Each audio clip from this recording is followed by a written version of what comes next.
इंसाफ दो। जी हां, R9 TV लगातार आवाज उठा रहा है और विरोध के बीच गैंगरेप पीड़िता का अंतिम संस्कार कर दिया गया। जबरन आधी रात को अंतिम संस्कार कराने का परिवार वालों ने आरोप लगाया है। गांव वालों ने पुलिस पर आरोप लगाया है। देर रात पीड़िता का शव लाया गया था गांव। अंतिम संस्कार होने पर परिजनों में काफी ज्यादा गुस्सा है। मीडिया कर्मियों को पुलिस ने कवरेज के लिए रोका। पुलिस पर मीडिया कर्मियों से बदसलूकी का भी आरोप लगा है। बता दें आपको कि कल दिल्ली के सफदरजंग अस्पताल में पीड़िता ने दम तोड़ा था। पुलिस ने चारों आरोपियों को फिलहाल गिरफ्तार कर लिया है। पर ऐसे में बड़ा सवाल यही है कि इंसाफ आखिर कब मिलेगा। और इन सब के बीच लगातार विवाद चल रहा है और विवाद के बीच परिवार वालों को बिना बताए देर रात पुलिस ने पीड़िता का अंतिम संस्कार कर दिया। बताया जा रहा है कि देर रात 2:30 बजे के करीब यह अंतिम संस्कार पुलिस वालों ने किया। पीड़िता का अंतिम संस्कार यूपी पुलिस ने अंधेरे में करीब 2:30 बजे के करीब किया। आरोप है कि इस दौरान पुलिस वालों ने मृतक के परिजनों को घर में बंद कर दिया था। देर रात के दृश्यों में कैप्चर किए गए घटनाओं में आपको जो तस्वीरें निकलकर सामने आई है वो आपको दिखा रहे हैं। आप देख सकते हैं ना कि कोई परिवार वाला यहाँ पे मौजूद है, ना ही घर वाले मौजूद है, ना ही यहाँ पे अंतिम संस्कार के वक्त घर वाले मौजूद है, ना ही कोई गांव का सदस्य यहाँ पे मौजूद है। तो ना किसी की जानकारी, ना किसी को बताए हुए ये अंतिम संस्कार जो है वो किया गया है। और बड़ी बात यह है कि पीड़ित परिवार को पुलिस के साथ बहस करते हुए भी देखा गया। मृतक के रिश्तेदार खुद शव को ले जाने वाली एम्बुलेंस के आगे खड़े हो गए और गाड़ी की बोनट पर लद गए, लेकिन पुलिस वालों ने उन्हें हटाकर दाह संस्कार कर दिया। युवती की मां एम्बुलेंस के आगे सड़क पर लेट गई, लेकिन पुलिस उसे हटाकर वहां से चलती बनी। पीड़ित मां दाह संस्कार के बाद असहाय होकर रोती रही, लेकिन किसी भी घर वाले को अंतिम संस्कार में नहीं बुलाया गया। तो एक तरफ अंतिम संस्कार किया गया तो वहीं दूसरी तरफ राजनीति भी जो है वो शुरू हो चुकी है। लेकिन सबसे बड़ा सवाल यही है कि आखिरकार पुलिस ने क्यों नहीं बताया घर वालों को? पुलिस ने देर रात क्यों किया अंतिम संस्कार? पुलिस ने क्यों किसी को भी जानकारी नहीं दी? किसका डर है पुलिस को? क्यों अपनी छवि साफ करने में पुलिस जो है वो बनी हुई है? तो ऐसे कई सवाल है। R9 टीवी के भी कई सवाल है। परिवार को अंतिम संस्कार से क्यों दूर रखा गया? सबसे बड़ा सवाल आज यही बनता है। परिजनों की मर्जी के खिलाफ अंतिम संस्कार क्यों किया गया? प्रशासन को अंतिम संस्कार की जल्दबाजी इतनी क्या थी कि देर रात 2:30 बजे के करीब अंतिम संस्कार करना पड़ा?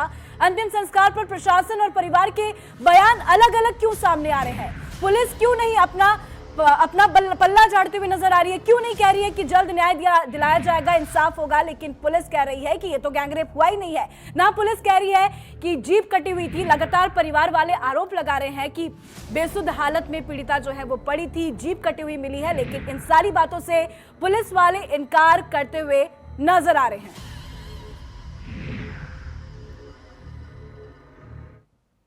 सरकार से हम यही कहेंगे कि हमें न्यायिक जांच होनी चाहिए।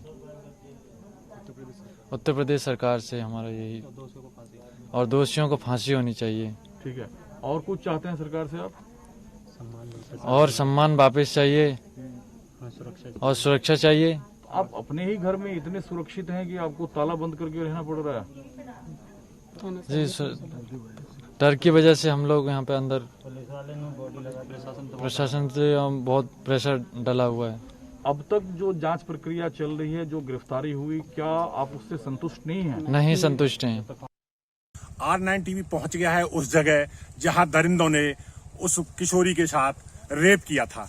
ये वही बाजरा का खेत है। मैं दिखाना चाहूंगा, अपने कैमरामैन से कहूंगा कि वो दिखाएं कि यही बाजरा खेत है। यहीं पर वो चारा काटने के लिए युवती आई हुई थी, जहां 4 बहसी दरिंदों ने उसके साथ भीभत्स कांड किया, दरिंदगी की।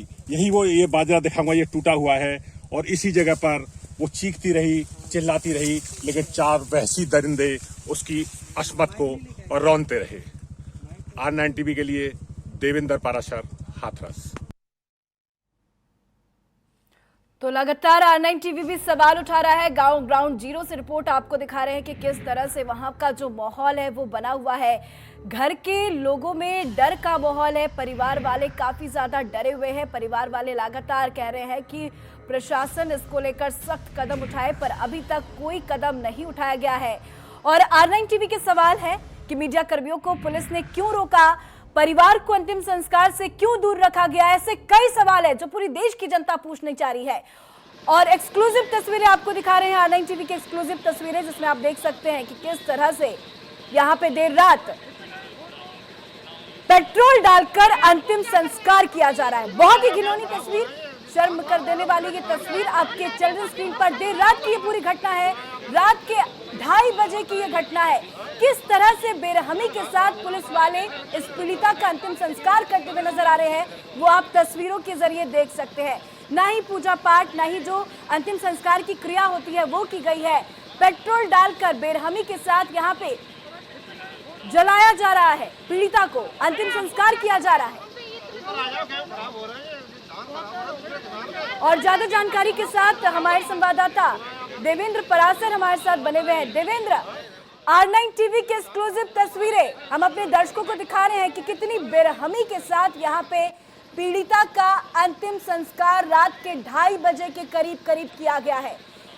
ऐसी तस्वीर जो गुस्सा भी दिलाती है और कई सवाल भी खड़े करती है। आखिर पेट्रोल से क्यों जलाया गया, इसको लेकर क्या जानकारी, इतनी बेरहमी से क्यों अंतिम संस्कार किया गया है देवेंद्र? जी, निश्चित रूप से आपको बता दूं, ये बहुत ही शर्मनाक है और पेट्रोल डालने के पीछे उद्देश्य ये रहा होगा कि जल्दी से जल्दी ये बॉडी जल जाए। इस वजह से पुलिस ने पेट्रोल का इस्तेमाल किया होगा, जैसे कि परिजन आरोप लगा रहे हैं। और हमारे विजुअल में भी दिख रहा है कि कट्टी में से एक पुलिसकर्मी कुछ उसमें डाल रहा है, तो निश्चित रूप से वो गंगा जल और पानी तो नहीं डाल रहा होगा चिता में। और जी बिल्कुल देवेंद्र, आपने बिल्कुल सही कहा कि जल्द से जल्द जो शव है पीड़िता का वो जल्द से जल्द जल जाए, क्योंकि पेट्रोल से जलाएंगे तो जल्द से अंतिम संस्कार हो जाएगा। लकड़ी से जो पूरा प्रोसेस होता है अंतिम संस्कार का वो करते तो शायद 3-4 घंटे का वक्त लगता, परिवार वालों को पता चलती, वहां पे फिर से अफरा तफरी मचती, लोग आवाज उठाते। तो जल्द से जल्द ये अंतिम संस्कार का पूरा कार्यक्रम है उसे रफा दफा करना चाहते हैं पुलिस वाले, इससे भी ये साफ जाहिर होता है देवेंद्र।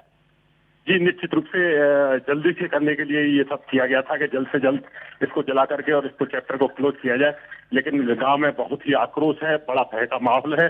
गांव पूरा छावनी बना हुआ है, डीएम एसपी गांव में ही डेरा डाले हुए हैं और भारी पुलिस बल इस वक्त गांव में तैनात है। जी बिल्कुल देवेंद्र, देर रात जो दृश्य कैप्चर हुआ है R9 टीवी के कैमरे से वो हम अपने दर्शकों को दिखा रहे हैं कि किस तरह से यहाँ पे विचलित करने वाली दृश्य जो है वो सामने आ रही है। देवेंद्र, खबरें ये भी सामने आ रही है कि पीड़ित परिवार को पुलिस के साथ बहस करते हुए भी देखा गया। मृतक के रिश्तेदार खुद शव को ले जाने वाली एम्बुलेंस के आगे खड़े हो गए और गाड़ी की बोनट पर लद गए, लेकिन पुलिस वालों ने उन्हें हटाकर दाह संस्कार किया। और सबसे बड़ी बात देवेंद्र, युवती की मां एम्बुलेंस के आगे सड़क पर लेट गई, लेकिन उसके बावजूद भी पुलिस ने उस मां की नहीं सुनी, उस पीड़ित मां की नहीं सुनी और पीड़ित मां को हटाकर इस तरह का घिनौनी हरकत, इस तरह का अंतिम संस्कार किया गया है देवेंद्र। जी, निश्चित रूप से इतना ही नहीं, पुलिस वालों ने, जैसा कि परिजन आरोप लगा रहे हैं कि उनके साथ अभद्रता की, मारपीट की, धक्का मुक्की की। जब वो पुलिस वैन के आगे लेट गई अपनी बच्ची का मुंह देखने के लिए उसकी माँ, तो उसको धक्का मारकर वहां से हटा दिया गया। चलिए देवेंद्र, आप बने रहे हमारे साथ, पल पल की जानकारी आपसे लेते रहेंगे।